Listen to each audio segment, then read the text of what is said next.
Power sharing का मतलब होता है किसी भी पावर का ज़्यादा से ज़्यादा और ज़्यादा से ज़्यादा लेवल में शेयर होना।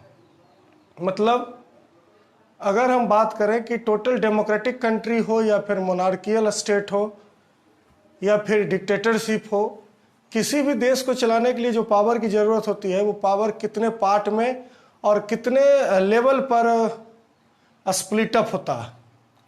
सबसे पहला क्वेश्चन आता है कि ये पावर शेयरिंग जरूरी क्यों है।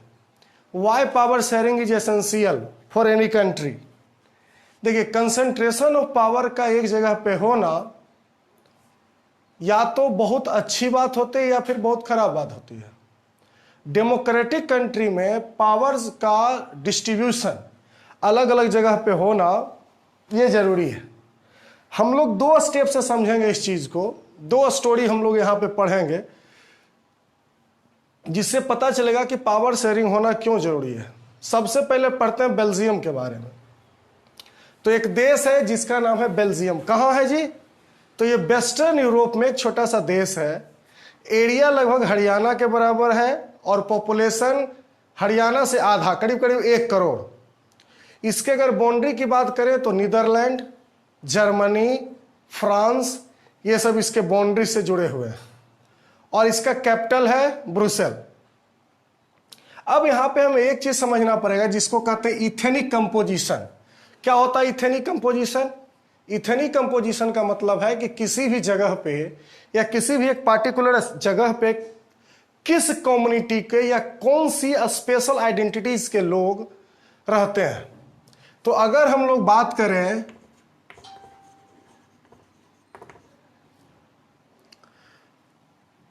इथनिक कंपोजिशन,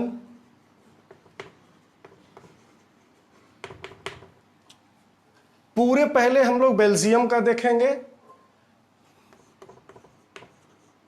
बेल्जियम का,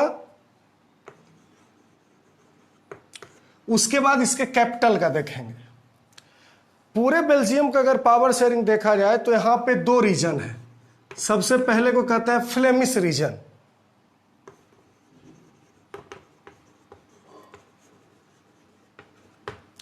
फ्लेमिश रीजन में जो लोग रहते हैं वो 59% of the total population of the Belgium, और ये डच लैंग्वेज बोलते हैं।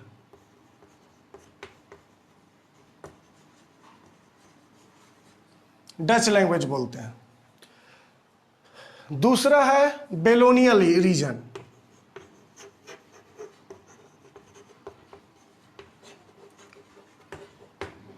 बेलोनिया रीजन में रहने वाले टोटल लोग जो है वो है 40% of the total population of Belgium. ये फ्रेंच बोलते हैं।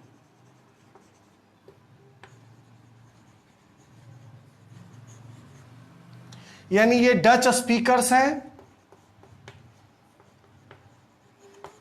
और ये फ्रेंच स्पीकर्स हैं। डच स्पीकर्स और फ्रेंच स्पीकर्स। 1% जो बचे, 1% जो लोग हैं वो उनका कोई स्पेसिफिक रीजन नहीं कि वो कहाँ रहते हैं, लेकिन 1% लोग जो है 1% of the total population of Belgium ये जर्मन बोलते हैं।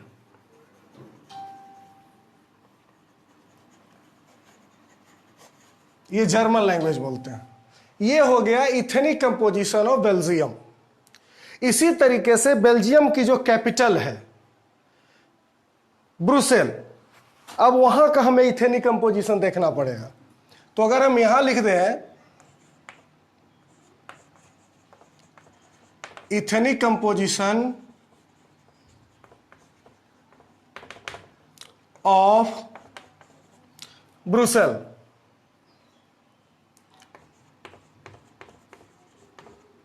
तो यहां पे 2 तरीके के लोग हैं। सबसे पहला, जो फ्रेंच स्पीकर हैं उनका टोटल पॉपुलेशन का 80% भाग है।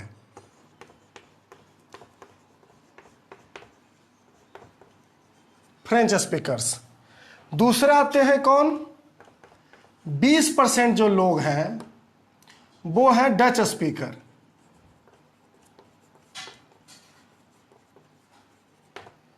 ये दोनों फिगर आपके सामने दिया गया है।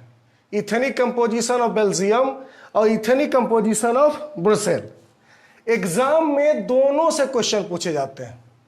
या तो क्वेश्चन रहेगा what is the ethnic composition of Belgium, ये 2 नंबर का या 3 नंबर में पूछा जाएगा। तो हम लोग कह सकते हैं कि Belgium is divided into mainly 2 regions, Flemish region in which 59% of the total population of Belgium live spoken with Dutch speakers या Dutch language. Second is Wallonia region which contribute 40% of the total population of Belgium that is belongs to the French speakers and the 1% is German language speakers. ठीक इसके opposite side अगर हम यहाँ आके देखें ethnic composition of Brussels, तो हमें पता चलता है कि ब्रुसेल का जितना भी पॉपुलेशन है उसका 80% जो लोग हैं वो फ्रेंच स्पीकर्स हैं और 20% जो ऐसे हैं जो डच स्पीकर्स हैं।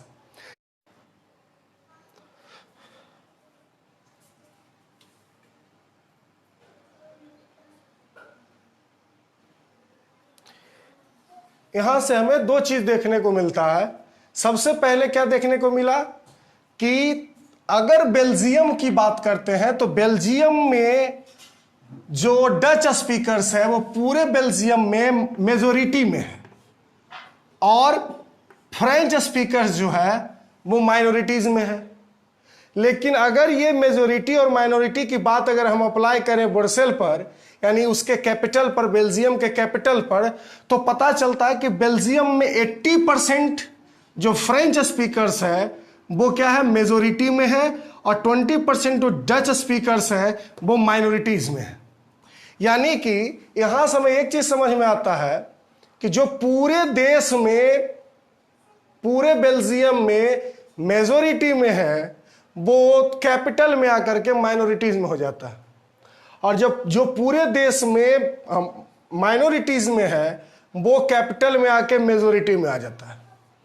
अब सपोज कीजिए कि एक ऐसा जगह हो, मतलब अगर कोई बेल्जियम की ऐसी सरकार जो चाहे कि हमें कुछ करना है माइनॉरिटीज के लिए, तो पूरे जो बेल्जियम है वहां पे माइनॉरिटीज में किया गया काम क्या होगा, कैपिटल में लागू नहीं होगा। क्यों? क्योंकि कैपिटल में वो मेजोरिटी में है। और अगर हम लोग यहां के माइनॉरिटीज की बात करें तो यहां पे जाकर वो मेजोरिटी में हो जाता है। प्रॉब्लम क्या आएगा? प्रॉब्लम ये आएगा कि यहां पे जो फ्रेंच स्पीकर्स हैं, चाहे वो पूरे कैपिटल में हो या फिर बेल्जियम में हो, वो क्या होते हैं, पावरफुल थे और रिच थे। अब जिसके कारण क्या था कि पॉलिटिकल ज्यादा एक्टिव होने के कारण दोनों के बीच में हमेशा कन्फ्लिक्ट आते रहता था। यानी कि फ्रेंच स्पीकर्स और डच स्पीकर में वहां पे उसका एक तोड़ निकाला गया। क्या? कि जो बेल्जियम का कॉन्स्टिट्यूशन था, जिस कॉन्स्टिट्यूशन से बेल्जियम को रन किया जाता था, उसमें 4 अमेंडमेंट किए गए, मतलब उसमें अमेंडमेंट किया गया। और इस अमेंडमेंट में हमने क्या देखा, 4 स्टेप्स उठाए गए जिसके बाद ये कन्फ्लिक्ट पूरी तरीके से खत्म हो गया। हम उस चारों स्टेप्स को एक एक करके देखेंगे। अगर लिख लिए हो तो इसको इरेज कर देते हैं।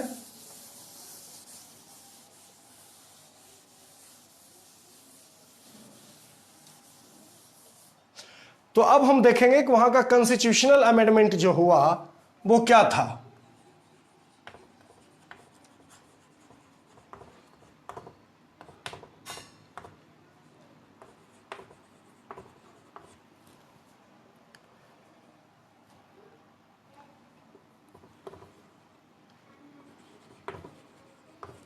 कॉन्स्टिट्यूशनल अमेंडमेंट 4 स्टेप्स हुए।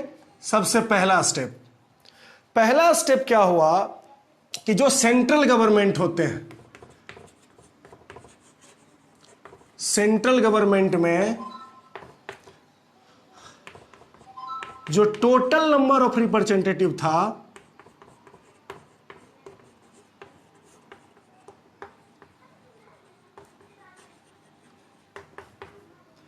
रिप्रेजेंटेटिव, इसको दोनों कम्युनिटी से सेम नंबर में लिया गया। Same number of Dutch speakers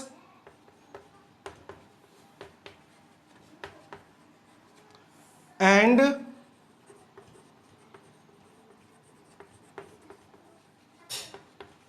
French speakers.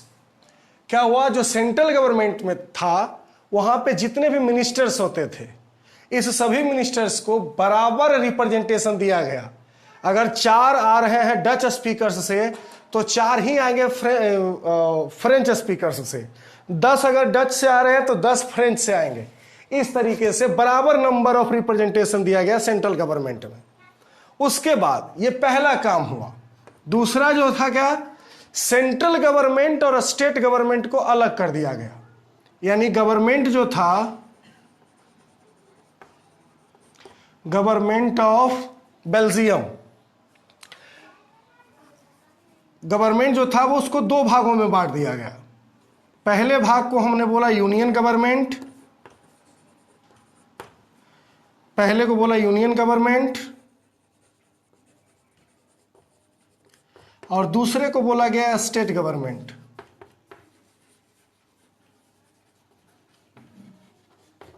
Union government responsible होता था होल कंट्री के लिए, होल कंट्री के लिए, और स्टेट गवर्नमेंट पार्टिकुलर एक स्टेट के लिए होता था। लेकिन यहां पे क्या था कि जो यूनियन गवर्नमेंट था वो मोर पावरफुल था,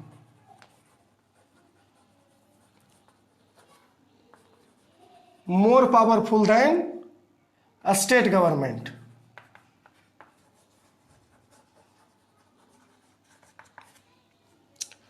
ये दूसरा हुआ। तीसरा क्या हुआ, तीसरे पॉइंट को अगर हम समझने का कोशिश करें तो ब्रुसेल को स्पेशल एक सेपरेटेड गवर्नमेंट दिया गया। तीसरा, ब्रुसेल जो था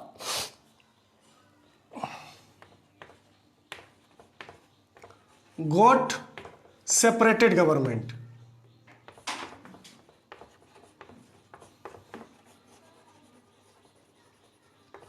तीन चीजें। सबसे पहले क्या हुआ कि कॉन्स्टिट्यूशनल अमेंडमेंट जब आया तो वहां पे 3 काम हुए, 4 काम हुए, जिसमें पहला क्या था, सेंट्रल गवर्नमेंट में जो टोटल नंबर ऑफ रिप्रेजेंटेटिव था वो दोनों कम्युनिटी से सेम लिया गया। यानी जितने लोग डच स्पीकर्स कम्युनिटी से आते थे उतना ही फ्रेंच स्पीकर कम्युनिटी से आए। दूसरी बात है क्या कहेगी, पूरे गवर्नमेंट को 2 भागों में बांटा गया। एक तो यूनियन गवर्नमेंट, या इसको हम लोग कह सकते हैं सेंट्रल गवर्नमेंट, और दूसरा स्टेट गवर्नमेंट। सेंट्रल गवर्नमेंट का किया हुआ काम पूरे देश पर लागू होता था, जबकि स्टेट गवर्नमेंट सिर्फ स्टेट के लिए होता था। लेकिन union government is more powerful than state government. And the third is जो ब्रुसेल था उसके लिए एक सेपरेटेड गवर्नमेंट लिया गया। और जब तीसरा और चौथा जो काम था, वो चौथा वहां आया एक स्पेशल चीज जिसको कहते हैं कम्युनिटी गवर्नमेंट।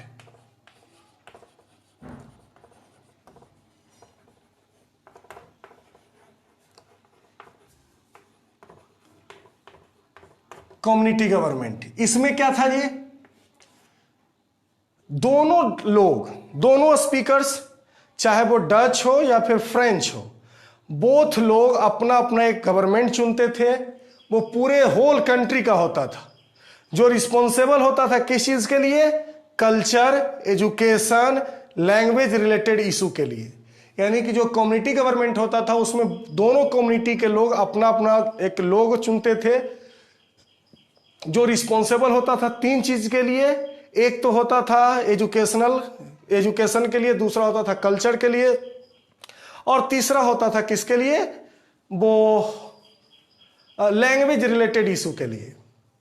अब क्या हो गया, जो कन्फ्लिक्ट था, जो भी हम लोग पढ़े कि बेल्जियम में बहुत सारा कन्फ्लिक्ट था दोनों स्पीकर्स के बीच में, वो खत्म हो गया। और बाद में लेटर ऑन ब्रुसेल जो है उसको यूरोपियन यूनियन का हेडक्वार्टर चुना गया। तो पहले स्टोरीज हमें पता चलता है कि अगर 2 कम्युनिटी के बीच में कोई कन्फ्लिक्ट हो तो उसे क्या किया, बेल्जियम की गवर्नमेंट ने इस तरीके से उसको सॉर्ट आउट कर लिया गया। अब हम लोग देखेंगे एक और एग्जाम्पल्स। उस एग्जाम्पल्स में हम अपने पड़ोसी देश श्रीलंका की बात करेंगे। तो एक देश है श्रीलंका। श्रीलंका क्या है जी? सबसे पहले तो ये आइलैंड नेशन है। आइलैंड नेशन मतलब आइलैंड नेशन उस ऐसे नेशन को कहा जाता है जिसके चारों तरफ पानी ही पानी हो, समुद्र ही समुद्र हो। तो अगर हम लोग श्रीलंका का कंपोजिशन देखें, श्रीलंका का कंपोजिशन देखें तो यहां पे टोटल पॉपुलेशन का 74% of the total population of Sri Lanka ये बोलता था सिंघाला लैंग्वेज। सिंघाला लैंग्वेज। दूसरा जो था वो था 18% जो कि बोलता था तमिल।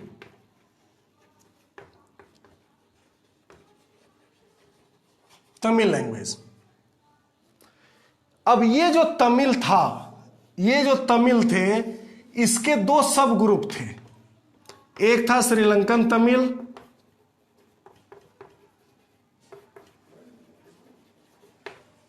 श्रीलंकन तमिल, और दूसरा थे इंडियन तमिल।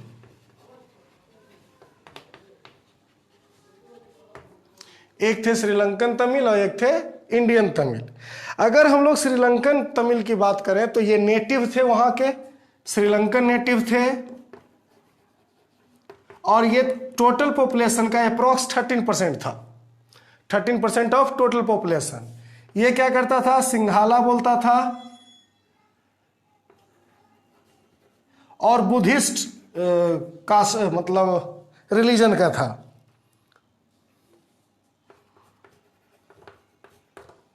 ये जो इंडियन तमिल थे ये क्या हुए थे? जिस समय इंडिया इंडिपेंडेंट नहीं था उस समय ये लोग प्लांटेशन वर्कर के तौर पर श्रीलंका गए।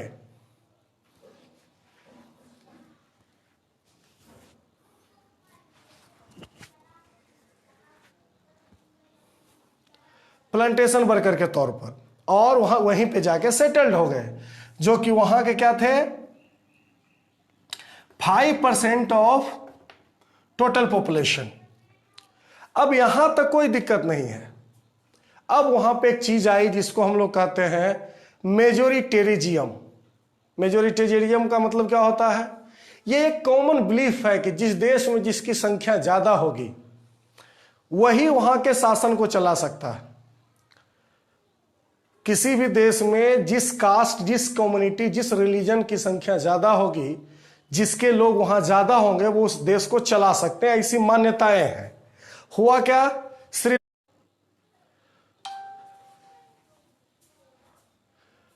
श्रीलंका 1948 में इंडिपेंडेंट हुआ, और इंडिपेंडेंट जैसे ही हुआ तो वहां पे ज्यादा जो लोग थे, जो अपने जिसके वो गुलाम थे, जिससे वो लड़ रहे थे, वो सिंघाला स्पीकर्स थे, तो जिसके कारण वो मेजोरिटी में थे। 1956 में एक एक्ट बना वहां पे, जो एक्ट बताता है कि सिंघाला जो है वो रिकॉग्नाइज हो गया ऑफिशियल लैंग्वेज। और जैसे ही ऑफिशियल लैंग्वेज रिकॉग्नाइज हुआ तो जो सिंघाला स्पीकर्स थे उनको बहुत सारा स्पेशल पावर्स मिला। ऐसे कह सकते हैं कि हम रिजर्वेशन तो नहीं कह सकते, लेकिन इसी तरीके का मिला। वो क्या था? हायर एजुकेशन, गवर्नमेंट जॉब, ये सब उनको छूट मिलने लगी। यहां तक कि पॉलिटिक्स में भी श्रीलंकन तमिल जो थे, जो कि तमिल लैंग्वेज बोलते थे, या फिर जो श्रीलंकन तमिल जो थे, वो उन्होंने अपना एक छोटे छोटे ऑर्गेनाइजेशंस बनाए, और at the end of the organisation ये सभी ऑर्गेनाइजेशन मिलके एक बड़ा ऑर्गेनाइजेशन बना जिसका नाम था LTTE। पूरा नाम लिबरेशन टाइगर ऑफ तमिल इलम। इलम का मतलब स्टेट होता है। मतलब इस लोगों का कहना था, जो श्रीलंकन तमिल थे, उनका कहना था कि हमारे कुछ डिमांड्स हैं जिसको कि फुलफिल किया जाए। क्या था डिमांड? सबसे पहला डिमांड था equal opportunity in education and job. दूसरा जो सबसे इंपॉर्टेंट था, जिसके कारण इसका फॉर्मेशन हुआ और बाद में श्रीलंका में सिविल वॉर तक की बात आ गई, वो था तमिल को ऑफिशियल लैंग्वेज रिकॉग्नाइज करना। अब ऐसा तो हुआ नहीं, उसके बाद रीजनल ऑटोनॉमी हो, और ये सब होने के बाद इस तरीके की डिमांड जो सिंघाला कम्युनिटी के लोग थे उनके द्वारा डिनाई कर दिया गया, नहीं माना गया, जिसके कारण वहां पे क्या हो गया, ये जो एलटीटी वाले थे ये अपना एक लीडर चुनते थे और उसके बाद पूरे श्रीलंका में सिविल वॉर हुआ। इस सिविल वॉर के कारण श्रीलंका में हजारों लोग की जिंदगी बर्बाद हो गई। बहुत सारे लोग वहां से बाय फोर्सली माइग्रेटेड हो गए, दूसरे देश में चले गए, और बहुत सारे लोग मरे। मतलब कह सकते हैं कि ये सिविल वॉर वहां के पॉलिटिकल, सोशल और इकोनॉमिकल तीनों लाइफ पर बहुत ज्यादा इंपैक्ट छोड़ा। ये दोनों स्टोरी को अगर हम कंपेयर करके देखें तो हमें पता चलता है कि power sharing is the very important things in to run the any country.